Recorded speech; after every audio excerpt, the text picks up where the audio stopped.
Yo semua, balik lagi bareng gue Vian Rafe. Dan seperti biasa gue bakalan lanjutin alur cerita yang sebelumnya pernah gue upload. Dan di video kali ini gue bakalan lanjutin alur session 7, 8, dan 9 nya ya. Dan buat kalian yang baru aja gabung di channel gue, kalian bisa cek channelnya, kalian bisa cek playlist di channelnya. Dan kalian bakalan temuin session-session sebelumnya yang pernah gue upload dan episode-episode sebelumnya secara berurutan di sana ya. Oke, tanpa banyak basa-basi lagi, yuk kita langsung cek this out aja alur ceritanya.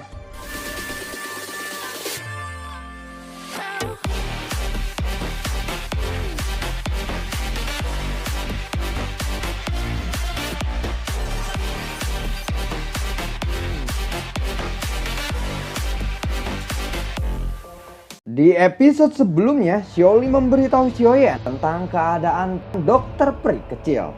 Xiaoyan yang mendengar hal ini, dia bergegas langsung menemui dokter peri kecil. Setelah melihat Xiaoyan, beberapa penetua dengan cepat lalu berkata, "Xiaoyan, penetua Sukian ada di dalam. Kamu harus cepat masuk, tapi hati-hati dengan gas beracun yang ada di ruangan." Lalu Xiaoyan menyalakan api hijau giok dan segera memasuki penghalang cahaya tersebut. Setelah masuk beberapa langkah, Xiaoyan melihat penetua Su. "Penetua pertama, apa yang terjadi?" tanya dari Xiaoyan. Penetua Su buru-buru berbalik saat mendengar suara Xiaoyan. "Aku juga tidak menyadari apa yang telah terjadi hari ini. Seorang penetua tiba-tiba datang dan melaporkan bahwa tempat ini mengeluarkan gas beracun. Aku hanya bisa menyegel tempat ini. Awalnya aku ingin masuk dan menyelidiki, tetapi gas beracun di dalamnya terlalu kuat. Kekuatan penghancurnya sangat besar. Jika aku masuk dengan paksa, aku takut sesuatu hal buruk terjadi kepadaku," ucap dari penetua Su. Mendengar kata-kata dari penetua Su, hati Xiaoyan menegang. Sebuah kegelisahan melonjak ketika dia hendak mendorong pintu. Penetua Su di sampingnya sedikit ragu dan menahan tangan Xiaoyan. "Hati-hati," ucap dari penetua Su. Xiaoyan lalu menjawab, "Tenang saja penetua. Dan jangan biarkan orang untuk masuk," ucap dari Xiaoyan. "Baiklah, semoga kamu bisa menyelesaikan masalah ini," ucap dari penetua Su. Lapisan demi lapisan kabut racun ungu abu-abu tertinggal di dalam ruangan. Kabut racun di sekitar dipenuhi dengan gelombang riak. Namun untungnya dia memiliki Grazel Lotus Core Flame yang melindungi tubuhnya. Xiaoyan mengambil sekitar 12 langkah sebelum sampai di tempat tidur dokter peri kecil. Tubuh racun yang menyedihkan tampaknya sebentar lagi akan meletus. "Tenang, semuanya akan baik-baik saja. Masih ada aku di sini. Coba ulurkan tanganmu kepadaku," ucap Xiaoyan kepada dokter peri kecil. Dokter peri kecil sedikit ragu ketika dia mendengar kata dari Xiaoyan. Tetapi dia mengulurkan tangannya dari bawah selimut dan berkata, "Xiaoyan, aku sangat senang mengikutimu selama masa hidupku. Kamu adalah teman pertamaku dan mungkin juga teman terakhirku. Jika aku benar-benar mencapai langkah itu, aku harap kamu tidak akan menahan diri. Aku sangat menyukai akademi di tempat ini. Setelah aku kehilangan kesadaran, aku tidak ingin..." Sebelum dokter peri kecil menyelesaikan kata-katanya, Xiaoyan lalu berkata, "Diam, omong kosong apa yang kamu bicarakan?" ucap dari Xiaoyan. Tepat ketika Xiaoyan merasakan cemas dan tidak berdaya sehingga wajahnya dipenuhi dengan keringat, sebuah aura tiba-tiba terdengar dari dalam cincin penyimpanan milik Xiaoyan. Tubuh racun yang menyedihkan. "Hahaha, tidak disangka aku bisa melihat benda ini 2 kali dalam hidupku. Aku benar-benar beruntung," ucap dari Tian Honzunze. Sebuah kegembiraan melonjak di dalam hati Xiaoyan. Dia segera buru-buru bertanya, "Tuan Tian Honzunze, apakah Anda tahu tentang tubuh racun yang menyedihkan ini? Apakah Anda memiliki metode untuk menekannya sementara waktu?" tanya dari Xiaoyan.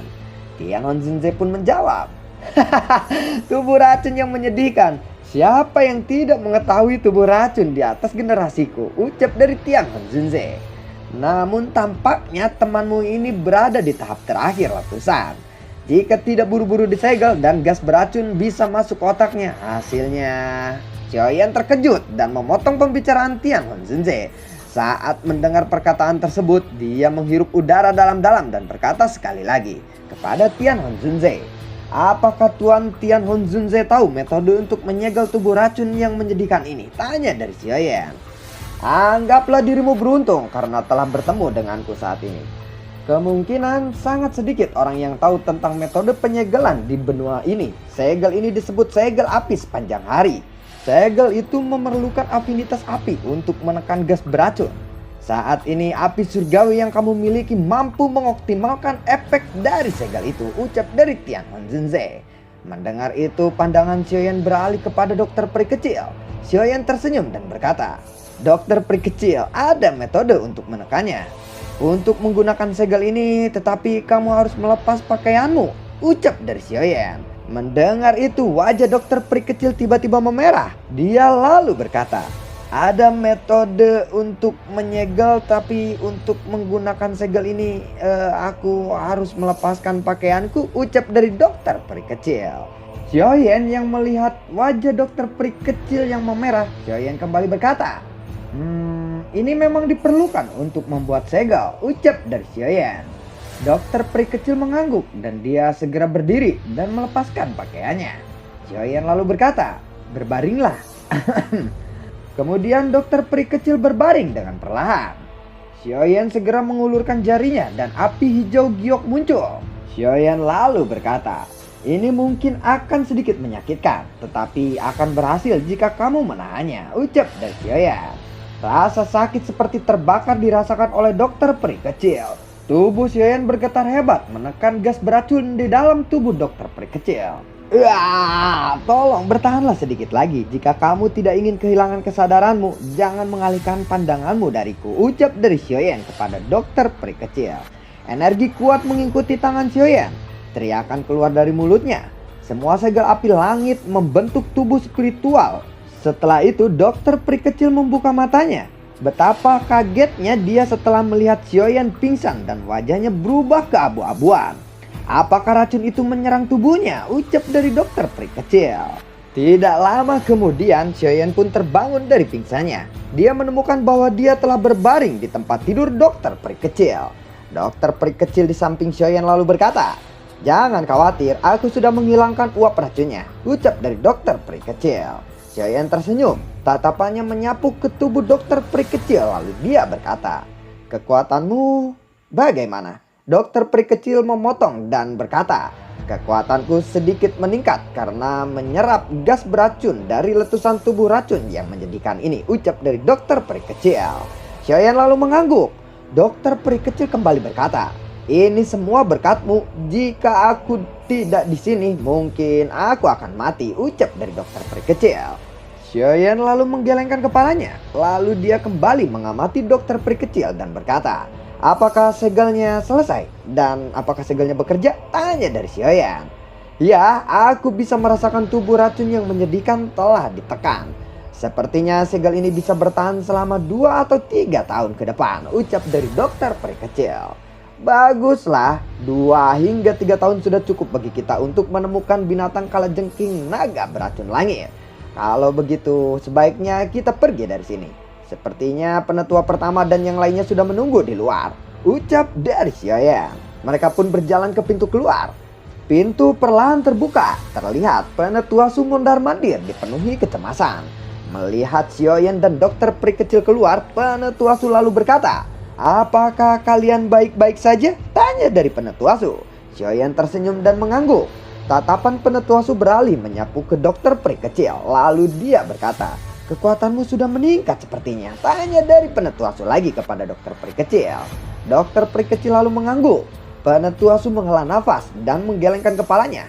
Dokter peri kecil mengeluarkan botol giok dari cincin penyimpanannya. Lalu dia berkata, "Penetua pertama, tolong bagikan bubuk obat ini kepada para siswa yang tidak sengaja menghirup gas beracun," ucap dari dokter peri kecil sambil menyerahkan botol giok kepada penetua Su. Xiaoyan lalu berkata, "Penetua pertama, karena semua baik-baik saja, kenapa kamu belum menghilangkan penghalang energi terlebih dahulu?" ucap dari Xiaoyan. "Oh iya, kamu benar. Sepertinya kedua saudaramu di luar juga sangat cemas menunggumu," ucap dari penetua Su. Penetua Su melambaikan tangannya. Penghalang energi bergetar dan secara bertahap tersebar. Beberapa orang segera menerobos masuk. Mereka adalah Xiaoli, Xian, Xinlan, dan yang lainnya. Xinlan segera berkata, "Kakak Xiaoyan, apakah kamu baik-baik saja?" tanya dari Xinlan. Xiaoyan lalu berkata, Jangan khawatir, aku baik-baik saja. Oh ya, kapan kita akan memulai perjalanan ke daratan tengah? Tanya dari Xiaoyan. 2 bulan lagi dari sekarang. Saat ini aku sedang memurnikan sejenis pil obat dan membutuhkan sedikit waktu, ucap dari Xinlan. 2 bulan lagi ya? Kita tidak akan terlambat untuk pil gathering di menara pil bukan? Tanya dari Xiaoyan. Tenang, masih ada waktu lebih dari 2 tahun sampai pil gathering musim ini. Oh ya, karena kamu baik-baik saja, aku akan kembali untuk mencampur beberapa bahan obat. Sampai jumpa 2 bulan lagi, ucap dari Xinlan. Xinlan pun berbalik dan segera pergi. Keesokan harinya, Xiaoyan kembali memasuki dunia magma di bawah menara pemurnian Ki Langit berkobar. Singkat cerita, Xiaoyan pun tiba di gua yang dia buat sebelumnya. Tian Honzunze segera melompat keluar dari cincin penyimpanannya dan berkata, Xiaoyan, mengingat kondisiku saat ini, akan sulit bagiku untuk menekan roh ganas itu. Oleh karena itu, kamu harus membantuku sekarang, ucap dari Tian Honzunze. Xiaoyan lalu berkata, aku akan membantu sebisaku, ucap dari Xiaoyan. Tolong pinjamkan aku Fallen Heart Flame-mu. Aku perlu meminjam kekuatannya untuk memurnikan roh ganas itu, ucap dari Tian Honzunze. Xiaoyan mengangkat tangannya dan sekelompok api mulai muncul. Tian Honzunze mengulurkan tangannya. Setelah itu Fallen Heart Flame perlahan melayang ke depannya. Dia menjentikan jarinya dan cincin berwarna putih di jari Xiaoyan tiba-tiba bergetar. Aura ganas yang luar biasa melonjak keluar. Kabut darah melonjak ke segala arah dari cincin putih dan dengan cepat diaglomerasi menjadi sosok berwarna darah. Sosok itu adalah roh ganas. Roh ganas itu segera berbalik dan melesat keluar dari gua. Melihat itu Tian Honzunze berkata, sepertinya kamu mau kabur ya. Tian Honzunze mengepalkan tangannya. Fallen Heart Flame di depannya dengan cepat menyebar dan berubah menjadi jaring api yang menutup pintu keluar gua. Tian Honzunze kembali melambaikan tangannya. Jaring api itu pun melilit roh ganas. Tian Honzunze lalu berkata, Xiaoyan, tingkatkan kekuatan Fallen Heart Flame. Xiaoyan menjentikan jarinya. Gelombang doki melesat keluar dan mendarat di jaring api. Tekanan jaring api pun semakin kuat. Dan buah, roh ganas itu meletus berubah menjadi kabut darah yang melayang di dalam jaring api. Tian Honzunze segera membentuk segel tangan. Jaring api secara bertahap tersebar dan segera menggumpal menjadi kuali besar yang terbuat dari api. Tian Honzunze pun mulai menyempurnakan kabut darah itu. Tian Honzunze lalu berkata, bantu aku untuk menjaga kuali api ini, ucap dari Tian Honzunze. Baiklah kalau begitu, kamu beristirahat saja, ucap dari Xiaoyan. Xiaoyan pun menuangkan gelombang doki ke dalam kuali api. 1 jam telah berlalu. Xiaoyan melambaikan tangannya dan botol giok muncul di tangannya. Xiaoyan menggosok mulut botol dan menghilangkan lapisan api yang menutupi mulut botol. Xiaoyan berkata, Han Feng, apakah kamu tahu tempat di mana Hall of Soul memenjarakan guruku? Ucap dari Xiaoyan. Han Feng yang berada di dalam botol lalu berkata, Xiaoyan, apakah kamu ingin menyelamatkan orang tua itu? Berhentilah bermimpi. Kemampuanmu saat ini hanya seperti semut di mata para ahli dari Hall of Soul. Tetapi jika kamu benar-benar ingin tahu, kamu bisa membiarkanku keluar dan memohon dengan cara yang benar. Mungkin aku akan berbelas kasih dan memberimu sedikit informasi, ucap dari Han Feng. Xiaoyan lalu menjentikan jarinya. Gumpalan api hijau giok memasuki botol giok itu. Han Feng pun terbakar. Dia segera berteriak, "Wah, bangsat! Berhentilah membakarku. Cepat tanyakan apa yang kamu ingin tahu," ucap dari Han Feng. Xiaoyan mengabaikan teriakan dari Han Feng. Dia menyapu jarinya dan menyegel kembali mulut tutup botol itu. Lalu memasukkannya kembali ke cincin penyimpanannya. Xiaoyan kembali melirik kuali api di depannya. Dia duduk bersila dan mulai menyerap energi untuk memulihkan tubuhnya. 3 hari telah berlalu. Xiaoyan dan Tian Honzunze membuka matanya.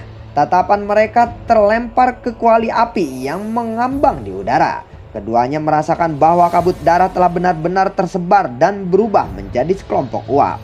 Melihat itu Tian Honzunze lalu berkata, akhirnya berhasil disempurnakan. Tian Honzunze melambaikan tangannya. Seketika kuali api itu pun runtuh dan berubah menjadi sekelompok api yang bergegas masuk ke tubuh Xiaoyan. Tian Honzunze mendekati uap di depannya dan segera menelan uap itu. Tubuhnya tiba-tiba bergetar dan berubah menjadi cahaya putih yang memasuki cincin putih. Tian Honzunze lalu berkata, "Hahaha, Xiaoyan, terima kasih atas bantuanmu. Aku akan membalas kebaikanmu setelah sepenuhnya menyerap kekuatan spiritual ini.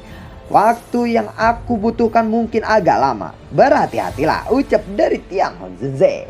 Xiaoyan mengangguk dan berkata, "Kalau begitu aku akan memperbaiki boneka setan langit dulu," ucap dari Xiaoyan. Xiaoyan duduk bersila di atas batu besar di dalam gua. Dia melambaikan tangannya. Dua tubuh yang telah dibentuk muncul di tanah. Dua tubuh itu adalah Yunsan dan hantu setan lama. Saat Xiaoyan memandang tubuh Yunsan, dia teringat kepada Yunyun. Tidak dapat dipungkiri bahwa Xiaoyan sebenarnya memiliki perasaan yang sama kepada wanita ini. Xiaoyan melambaikan tangannya dan mengembalikan tubuh Yunsan ke dalam cincin penyimpanannya. Xiaoyan kembali bergumam, "Guru, setelah aku menyelamatkanmu, aku akan membantumu menemukan tubuh yang kuat," ucap dari Xiaoyan. Xiaoyan lalu menjentikan jarinya, melilit tubuh hantu setan lama. Benang-benang udara hitam keluar dari tubuh hantu setan lama saat dibakar oleh api hijau giok. 3 jam berlalu, udara hitam di dalam tubuh hantu setan lama telah sepenuhnya keluar. Xiaoyan menjentikan jarinya. 2 badai doki melesat keluar membuat lubang seukuran kepalan tangan di dada dan di dahi tubuh hantu setan lama. Xiaoyan mengulurkan tangannya. Inti monster berwarna merah muncul dan masuk ke dalam lubang di dada tubuh hantu setan lama. Setelah itu Xiaoyan mengeluarkan botol giok. Terdengar suara dari dalam botol giok. "Xiaoyan, apa yang kamu butuhkan?" tanya dari suara itu. Xiaoyan lalu berkata, "Pelindung Ti, jangan khawatir, aku akan segera mengeluarkanmu." Xiaoyan mengepalkan tangannya dan botol giok itu tiba-tiba pecah. Roh berwarna hitam lalu muncul. Dengan cepat roh itu melesat menuju pintu keluar gua. Namun Xiaoyan yang sudah siap menangkapnya. Xiaoyan menjentikan jarinya, nyala api melonjak melilit pelindung Ti. Setelah itu Xiaoyan melemparkan roh itu ke dalam lubang di kepala tubuh hantu setan lama. Mata hantu setan lama tiba-tiba terbuka. Xiaoyan mengulurkan tangannya. Logam aneh ditembakkan dari cincin penyimpanannya dan melayang di depannya. Xiaoyan mengepalkan tangannya dan nyala api hijau giok muncul membakar logam aneh itu. Logam aneh itu pun perlahan mencair. Singkat cerita, 7 hari telah berlalu. Logam aneh telah sepenuhnya disempurnakan dan berubah menjadi cairan berwarna emas gelap. Xiaoyan lalu membuka matanya. Dia segera membentuk segel tangan. Tubuh hantu setan lama tiba-tiba bergetar. Roh di kepala hantu setan lama telah hancur dan berubah menjadi bintik cahaya yang menyebar ke setiap bagian tubuh hantu setan lama. Ukuran tubuh hantu setan lama perlahan menyusut. Aura agung juga perlahan menyebar. Xiaoyan melambaikan tangannya. Kumpulan cair emas gelap perlahan masuk dan menyebar ke seluruh tubuh hantu setan lama. Warna tubuh hantu setan lama berubah menjadi emas gelap. Xiaoyan melambaikan tangannya kembali. Nyala api giok kembali melonjak dan melilit tubuh hantu setan lama. Warna tubuh hantu setan lama perlahan berubah menjadi perunggu. Melihat itu Xiaoyan lalu berkata, "Apa? Hanya warna perunggu?" ucap dari Xiaoyan. Boneka setan langit dibagi menjadi 3 kategori, yaitu langit adalah emas, bumi adalah perak, manusia adalah perunggu. Xiaoyan segera menghentikan pembakaran api. Cahaya perak tiba-tiba menyebar di atas kulit boneka itu. Warna perunggu pada tubuh boneka itu perlahan menghilang. Aura yang menyebar dari boneka itu pun meningkat. Boneka itu perlahan berdiri lalu melayang di udara. Xiaoyan lalu menggigit ujung lidahnya. Setetes darah yang mengandung kekuatan spiritual melayang dan mendarat di dahi boneka itu dan perlahan-lahan menembus tubuhnya. Boneka itu menundukkan kepalanya menatap Xiaoyan yang duduk bersila di atas batu besar. Setelah itu kakinya mendarat di tanah dan berlutut ke arah Xiaoyan. Meskipun itu hanya boneka setan bumi, Xiaoyan sudah cukup puas. Dia bisa merasakan bahwa kekuatan boneka setan bumi itu setara dengan bintang 5 atau 6 dozong. Tubuh Xiaoyan bergerak dan bergegas keluar dari gua. Boneka setan bumi mengikutinya dari belakangnya. Xiaoyan lalu mengepakkan sayapnya dan melayang di atas lautan magma. Xiaoyan menunjuk ke laut magma dan berkata, "Pukul ini tangan boneka setan bumi mengepal dan menghantam laut magma." Buar. Melihat itu Xiaoyan menggelengkan kepalanya. Setelah itu Xiaoyan menyimpan boneka setan bumi ke dalam cincin penyimpanannya lagi.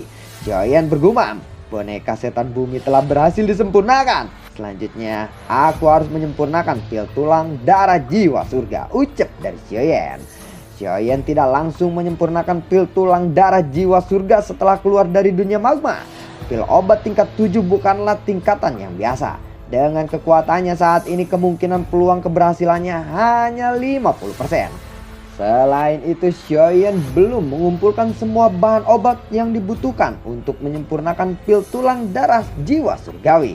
Xiaoyan menyerahkan masalah mencari bahan obat ini kepada Xiaoli.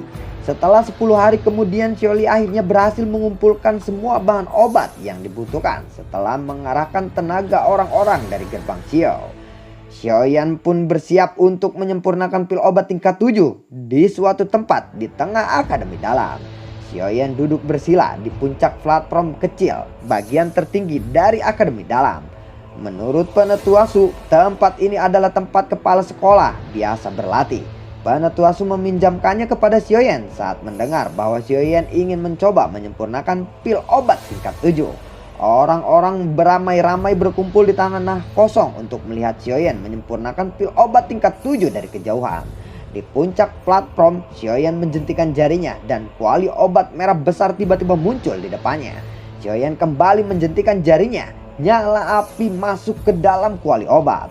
Pil tulang darah jiwa surgawi adalah pil obat tingkat 7. Memiliki efek meningkatkan konstitusi seseorang dan meningkatkan bakat pelatihan seseorang. Bahan-bahan yang dibutuhkan untuk memurnikannya adalah sekitaran 77. Ada 4 bahan utama, yaitu Ganoderma darah naga, buah roh tulang, anggur jiwa langit misterius, dan darah esensi dari binatang ajaib peringkat 7 atau lebih tinggi. Pemurnian dimulai dengan memasukkan Ganoderma darah naga. Ganoderma darah naga terbentuk dari 3 jenis binatang ajaib berbentuk ular. Penyempurnaan beberapa bahan utama sangatlah sulit. Pemurnian dilanjutkan dengan memasukkan buah roh tulang dan anggur hijau langit misterius ke dalam kuali obat. Setelah beberapa jam 3 jenis bahan utama berhasil disempurnakan. Bahan terakhir adalah darah esensi binatang ajaib. Namun ketika darah binatang ajaib dimasukkan, kuali obat tiba-tiba bergejolak hebat. Dededor, dededor, buar. Darah binatang ajaib itu melakukan perlawanan. Orang-orang yang melihat terkejut karena mendengar keributan itu. Dengan cepat Zian menghampiri Xiaoyan. Setelah sampai Zian lalu berkata, "Ada apa?" Xiaoyan sedikit terkejut karena kedatangan Zian. Lalu dia berkata, "Darah binatang ajaib ini melakukan perlawanan saat dimasukkan ke dalam kuali," ucap dari Xiaoyan. "Kalau begitu gunakan darahku," ucap dari Zian. Zian segera menggigit ujung jarinya tanpa menunggu jawaban dari Xiaoyan. Setetes darah perlahan melayang keluar dan mendarat di depan Xiaoyan. Xiaoyan terkejut lalu berkata, "Memangnya bisa menggunakan darahmu?" tanya dari Xiaoyan. "Coba saja," ucap dari Zian dengan bangga mengangkat dagunya. Xiaoyan merenung sejenak sebelum memasukkan tetesan darah di depannya ke dalam kuali obat. Lalu Xiaoyan memasukkan darah Zian. Setelah darah Zian dimasukkan ke kuali obat yang bergejolak mulai lebih tenang. Xiaoyan terkejut saat melihat perubahan di dalam kuali obat. Setelah membantu Xiaoyan menyelesaikan masalahnya, Zian bergegas keluar dari platform. Penetuasu dan yang lainnya menghela nafas lega saat melihat Zian keluar. Xiaoyan kembali terfokus pada kuali obat. Kekuatan spiritual dituangkan ke dalamnya. Tidak terasa 7 hari telah berlalu. Tatapan Xiaoyan perlahan mengarah ke kuali obat. Dia melihat pil obat embronik berwarna ungu merah telah terbentuk. Berikutnya adalah langkah pembuatan pil terakhir. Xiaoyan mengerahkan kekuatannya dan berulang kali menekan pil obat. Sekitar 10 jam kemudian pil obat embronik berubah menjadi pil seukuran ibu jari. Saat pil obat akan segera terbentuk, langit di dalam akademi tiba-tiba menjadi gelap. Melihat perubahan langit yang begitu cepat, Xinlan yang berada di antara kerumunan bertanya-tanya, apakah pil obat tingkat 7 akan segera tercipta, ucap dari Xinlan. Fenomena aneh di langit ini juga membuat Penetuasu dan yang lainnya khawatir. Ekspresi wajah mereka berubah saat melihat awan gelap yang menyelimuti langit. Pil petir, ucap dari Penetuasu. Ditemani dokter peri kecil dan Zian di sampingnya, Penetua Su tetap melayang di langit. Ekspresi serius dan ketakutan terpancar di wajah mereka setelah melihat pil petir tersebut. Melihat fenomena ini, Penetua Su pun lalu berteriak kepada para sesepuh lainnya. Semua sesepuh dengarkan.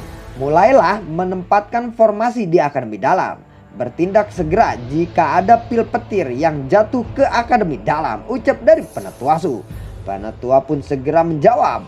Ya, Penetua pertama, ucap dari para tetua.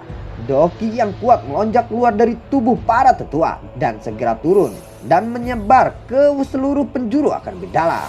Akan tetapi kekhawatiran Penetua Su masih berlanjut dan akhirnya menoleh, lalu dia berteriak di atas Akademi Dalam. Semua siswa Akademi Dalam harus segera kembali ke asrama mereka. Jangan berkeliaran di sekitaran tempat ini, ucap dari Penetua Su. Melihat ekspresi wajah Penetua Su yang serius, para siswa lalu mematuhi perintahnya dan kembali ke asrama mereka masing-masing. Setelah itu Penetua Su melirik lapisan awan gelap yang berulang kali mengeluarkan suara gemuruh. Lalu kemudian perlahan berkata, ketika beberapa pil obat tingkat tinggi diciptakan, kekuatan yang kuat memicu fluktuasi di alam dan pil petir akhirnya akan muncul. Aku telah melihat pil petir ini 2 kali dalam hidupku. Suatu ketika aku berlatih di daratan tengah. Ketika itu aku masih muda. Aku melihat seseorang alkemis tingkat 7 memurnikan pil obat. Dan akhirnya langit dipenuhi dengan kilat samar ketika pil itu mulai terbentuk. Dan untuk kedua kalinya, yaitu sekarang. Apalagi pil petir yang dimurnikan Xiaoyan bahkan lebih kuat dari alkemis tingkat 7 saat itu, ucap dari Penetua Su. Dokter peri kecil yang berada di samping Penetua Su melirik Xiaoyan yang berada di platform batu. Kemudian dia bertanya, Penetua pertama, menurutmu bisakah Xiaoyan memurnikan pil petir ini? Tanya dari dokter peri kecil. Penetua Su yang mendengar pertanyaan dari dokter peri kecil kemudian tersenyum dan menggelengkan kepalanya sebelum menjawab. Aku juga tidak yakin tentang ini. Bagaimanapun jumlah pil petir yang dulu aku lihat sangat terbatas. Namun ada satu alkemis dibantu 3 ahli dozong untuk membantu memblokir pil petir tersebut. Beda cerita dengan pil petir Xiaoyan kali ini. Jelas lebih kuat. Dengan kekuatannya sendiri mungkin akan ada beberapa kesulitan, jawab dari Penetua Su. Dokter peri kecil lalu mengangguk. Setelah mendengar perkataan Penetua Su, kemudian dokter peri kecil mengepalkan tangannya dan Doki keluar dari tubuhnya, bersiap untuk membantu Xiaoyan bila terjadi sesuatu yang tidak diinginkan. Melihat persiapan yang dilakukan oleh dokter peri kecil, setelah itu Penetua Su lalu menghela nafas lega, lalu dia berkata, "Oh, awasi Xiaoyan baik-baik. Kami berdua akan turun tangan jika terjadi kesalahan.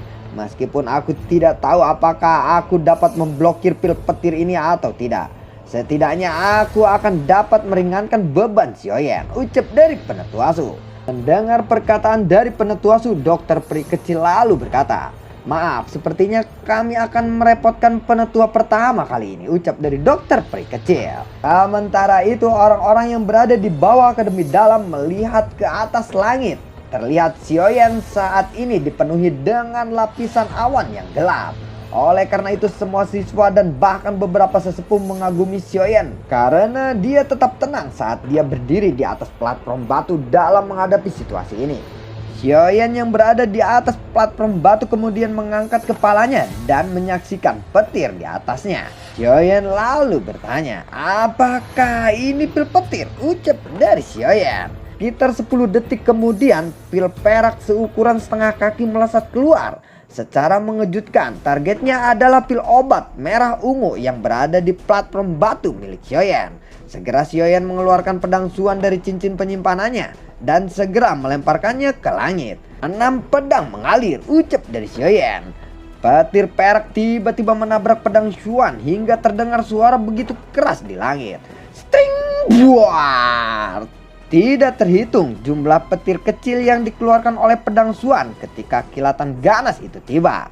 Mereka seperti ular perak kecil yang sangat padat ketika terlempar ke seluruh platform batu. Api mengamuk, ucap dari Xiaoyan. Xiaoyan lalu menghirup udara dalam-dalam setelah menangkis sambaran petir yang ganas itu. Lalu dia mengangkat pedang Xuannya lalu berteriak, "Hahaha, lanjutkan, lanjutkan," ucap dari Xiaoyan. Karena provokasi Xiaoyan, masa awan mulai bergejolak lebih keras. Terdengar teriakan tawa dari Xiaoyan sembari dia menatap kilat berwarna perak yang melintas di langit. Kedua tangannya segera membentuk segel. Segel gunung terbuka, ucap dari Xiaoyan. Sebuah jari energi yang sangat besar muncul di depan mata Xiaoyan dalam sekejap melesat keluar. Sebuah jari energi bertabrakan dengan petir perak dan menyebabkan ledakan yang cukup besar. Kejutan melintas di mata Xiaoyan ketika dia melihat bahwa kilat perak dengan paksa menghancurkan segel gunung terbuka miliknya. Dan lalu Xiaoyan berkata, itu memang layak untuk kekuatan alam. Namun aku ingin melihat seberapa kuat sambaran petir kali ini, ucap dari Xiaoyan.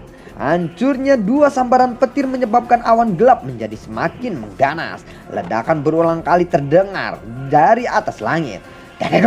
Buar. Kekuatan Xiaoyan lama-lama mulai terkuras habis. Wajahnya mulai pucat. Karena tidak ingin mengambil resiko yang besar, Xiaoyan kemudian mengeluarkan boneka setan bumi dari cincin penyimpanannya. Boneka setan bumi muncullah, ucap dari Xiaoyan. Lalu bagaimana kelanjutan ceritanya? Gua tidak lupa bro untuk ucapin terima kasih banyak buat kalian yang selalu mendukung channel ini dari awal hingga akhir. Dan gua terima kasih banyak ya karena kalian udah ngasih libur ke gua selama ya 1 hari lebih lah, hitung-hitung 1 hari lebih. Dan kita mulai lanjutkan S7 karena banyak yang nanyain, jadi kita lanjutkan. Terima kasih banyak buat kalian juga yang sudah mendonasikan sedikit rezekinya lewat link saweria di bawah kolom deskripsi. Jujur gua kangen banget Al sama kalian. Nanti kita nonton bareng lagi, oke?